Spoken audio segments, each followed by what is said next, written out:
Hello everyone, welcome back to this lab session. Today we will discuss about a simple MATLAB code for generating sampled signal of the analog sinusoidal waveform. So here, if you observe this code, here we are taking the input signal as a sinusoidal signal as an analog signal, and let us see how this analog sinusoidal signal is going to be converted into sampled signal. And in that sample signal, we are going to verify what are the different conditions of sampling, and also we are going to verify the sampling condition and all the outputs of the sample signal for different conditions of sampling, like undersampling, oversampling, and critically sampling, etc. Now, here, as you all know that the sampling is nothing but just it will generate a discrete time signal of the original analog signal. For example, if you take a sinusoidal signal, the discrete version of that signal in time domain will be displayed as a samples.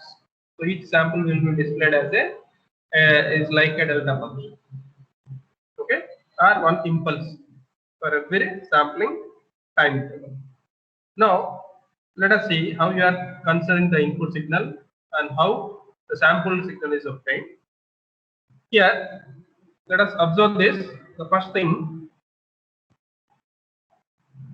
I am taking one sampling frequency as 500 into 10 power cube, that is 500 kilohertz. So the notation, that is 500 E3, which is equal to 500 into 10 power cube. That means, let us considering a sampling frequency which is 500 kilohertz, which is a very high sampling rate. So why this is used? In order to proper display of the signal. For example, if you want to display any signal in MATLAB, any sinusoidal signal or any analog signal in MATLAB, so the main function is we need to plot that signal as like this, that is plot of t comma x, that is plot time x-axis, which is a time, and y-axis there is amplitude.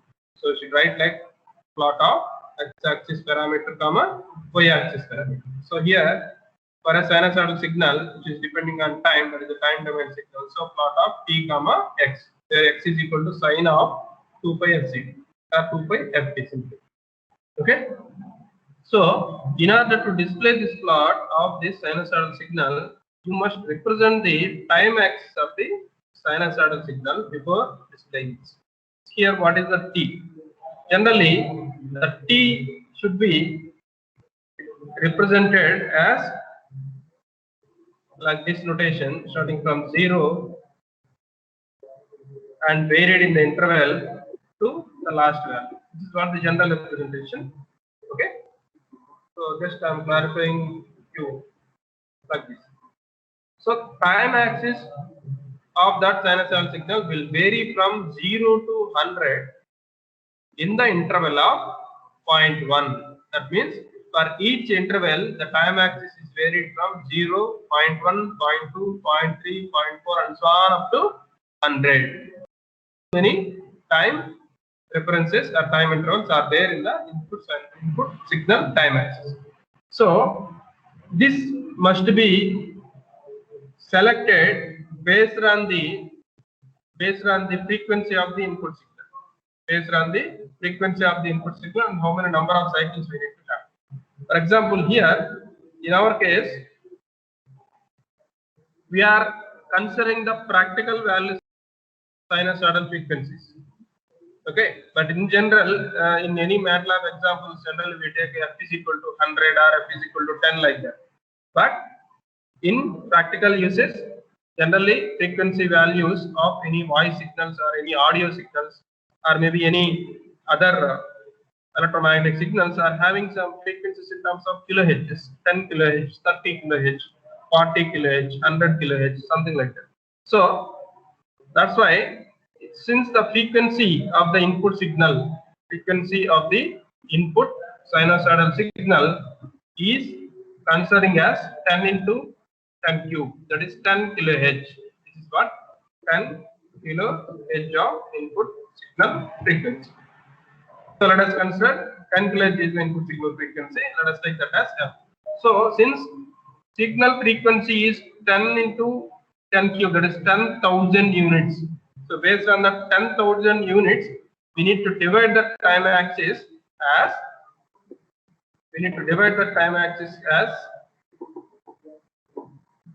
if it is 0 to 100, you may take 0.1. If it is 0 to 10,000 like this,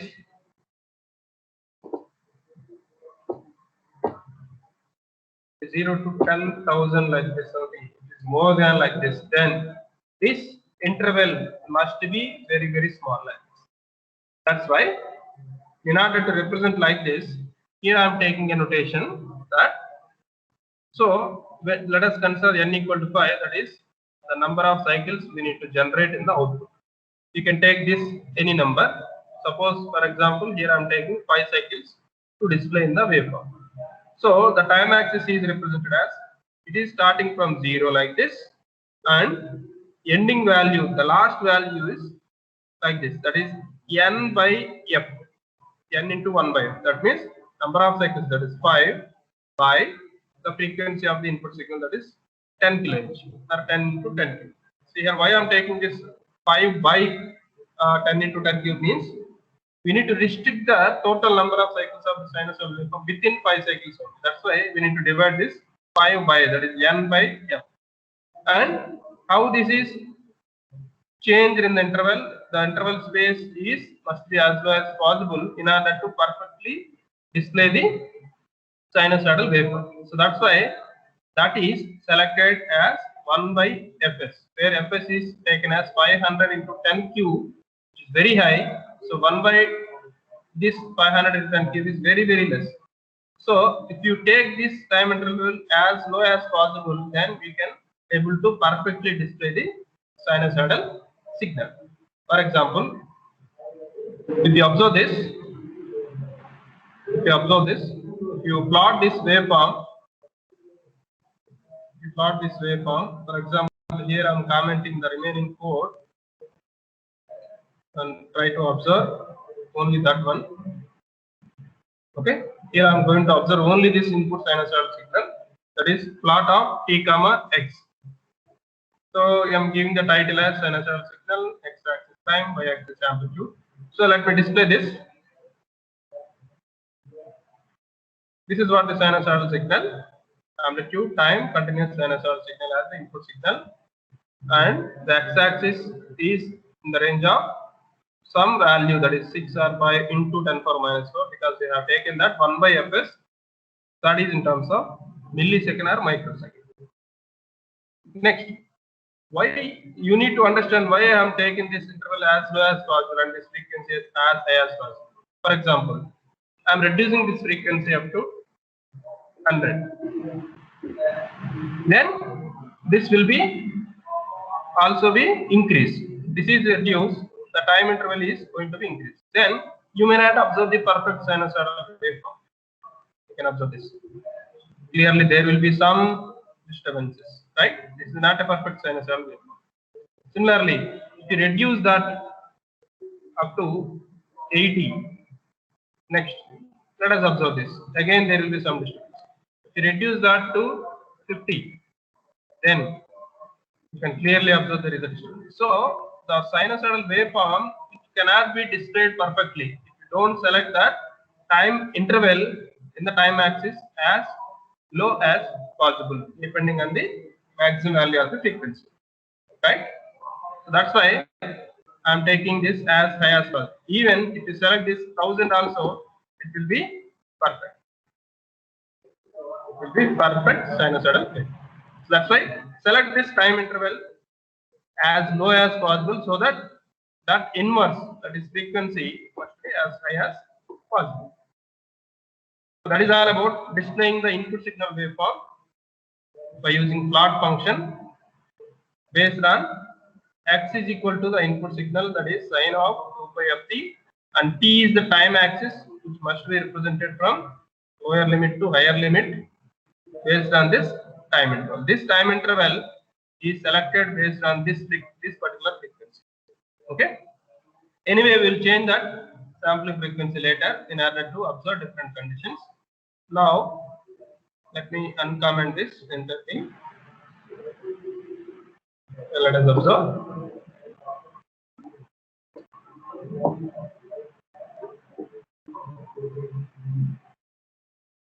Now, let us see the next portion of the code.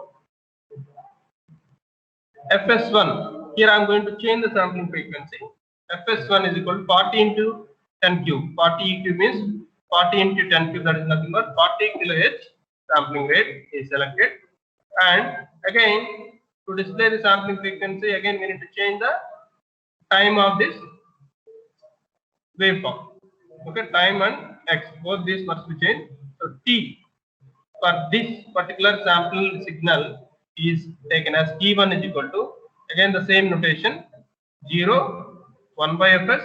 So here 1 by Fs1, n by F, here also n by F. Next, display that sinusoidal signal again based on this time axis, that is x1 is equal to sine 2 pi f t1. Next, again similarly take another sampling frequency. So let us take fst is equal to 300 kQ. 300 kilohertz is very high sampling rate. In that condition, we can take it as a oversample. Now again, the time axis is represented in a similar way: 0, 1 by fs2, n by f, and x2 is equal to sine of 2 pi f t2. Now I am going to display this input signal, sample signal in this first case, sample signal in the second case, all these three in a single window. So we need to take that as subplot of 3, 1, 1. That means 3, 1 represents, it is a 3 by 1 matrix. That means 3 rows in 3 elements in single column. That means 3 different graphs will be displayed in a single column. So 3, 1, 1 is the first graph, 3, 1, 2 is the second graph, 3, 1, 3 is the third graph. So first graph we are going to display the input signal, and second graph we need to display the x1. What is x1? Sample signal 1. So again title and y-axis axis are same. And if you press this hold on, that means initially we are displaying this plot t, x, that is input signal is displayed. If you type hold on, that means on the input signal, this stem, what is the meaning of stem? Means we display stem, then the samples are the impulses of that particular analog signal will be displayed directly based on this time axis. Okay, so whenever you need to display the sample signal, you must use this function, that is stem, in order to display the sample signal. So here, if a hold on is inserted here, then both this sample signal or input signal both are combined and displayed just as per a comparison. And similarly, the third graph along with input signal, second sample signal is displayed. Now let us see the output finally. I'm running this directly. Now clearly observe all of you. This is what continuous input signal having 5 cycles, because we have selected 5 cycles. Now this is what the sampled signal. So these brown color impulses, you can clearly observe, these are the samples. These are the samples corresponding to this blue color input line. Because if you write the code with the statement hold on, then along with the input these samples will be displayed. If you remove that, only this sample signal is only displayed. So this is sample signal 1 for 30 kHz of sampling frequency, and this is the sample signal 2 with 400 kHz of sampling frequency. That is very high. So during this condition, you can say that this is a oversampled signal. For example, let us change the sampling frequency to different values and try to observe what will be the sample signals. Okay. Now, so in the second case, let us change the sampling frequency fs1 to, for example, here I am taking 5 kHz. Okay, so it is 5 kHz. Now, what is this? If the sampling frequency is 5 kHz and the input signal frequency is 10 kHz, that means we can clearly observe that Fs is less than 2Fm. So we can clearly say that it is a undersampling frequency. It is a undersampling frequency. So you can give the title for sample signal 1 as undersampled. Undersampled. Next, second signal frequency. Second sample frequency is selected as 300 kHz. So always it is 4 sampling frequency because Fs is very high compared to M. 300 kHz is very high compared to 2 times Fm, that is 20 kHz. Now let us title this as oversampled. Now let us observe the outputs. So this is the undersampled signal of this input signal. So we clearly observe that this is what the input signal. This is one sample. This is the second sample. This is third sample. So for this entire input signal, only 3 samples are obtained. So that is very undersampled signal. Similarly, if you observe the oversampled signal, then many number of samples are obtained. Many number of samples are obtained for this oversampled signal. Okay. So what is our condition? In order to perfectly reconstruct the sample signal, the sampling frequency must be very high or just greater than 2Fm, at least greater than 2Fm. If it is Fs is very much greater than 2Fm, then we can perfectly reconstruct the original signal. So based on this sample signal, if you want to reconstruct this into original signal, then the sampling rate must be as high as possible, like this. Because if you want to reconstruct this undersampled signal to original signal, then it is very difficult and we cannot able to reconstruct the signal because only 2 samples are there, 3 samples are there. So based on these 3 samples, we cannot able to reconstruct this into original signal. For example, let us change some value like undersampling case as 10 kHz. So this is Fs is equal to 10 kHz and Fm is equal to 20, again 10 kHz. So Fs is 10 kHz, which is less than 2 times Fm. 2 times Fm is 20 kHz. So again this is considered as an undersampled case. So again if you observe that there will be some samples which are very less in order to reconstruct this original signal. So this is what the different conditions of sampling. And also we have already verified that sampling condition. So in order to perfectly reconstruct the original signal, the sampling rate must be higher than 2 times the input signal frequency. Here input signal frequency 20 kHz, so 10 kHz. So 2 times of input signal frequency is 20 kHz. So whatever the sampling frequency you are selecting, that must be greater than 20 kHz. So this is the case, it is very high compared to 20 kHz. Only in this case only you can able to get the perfect reconstruction. Okay. So that's it for the lab session. Okay. Thank you very much.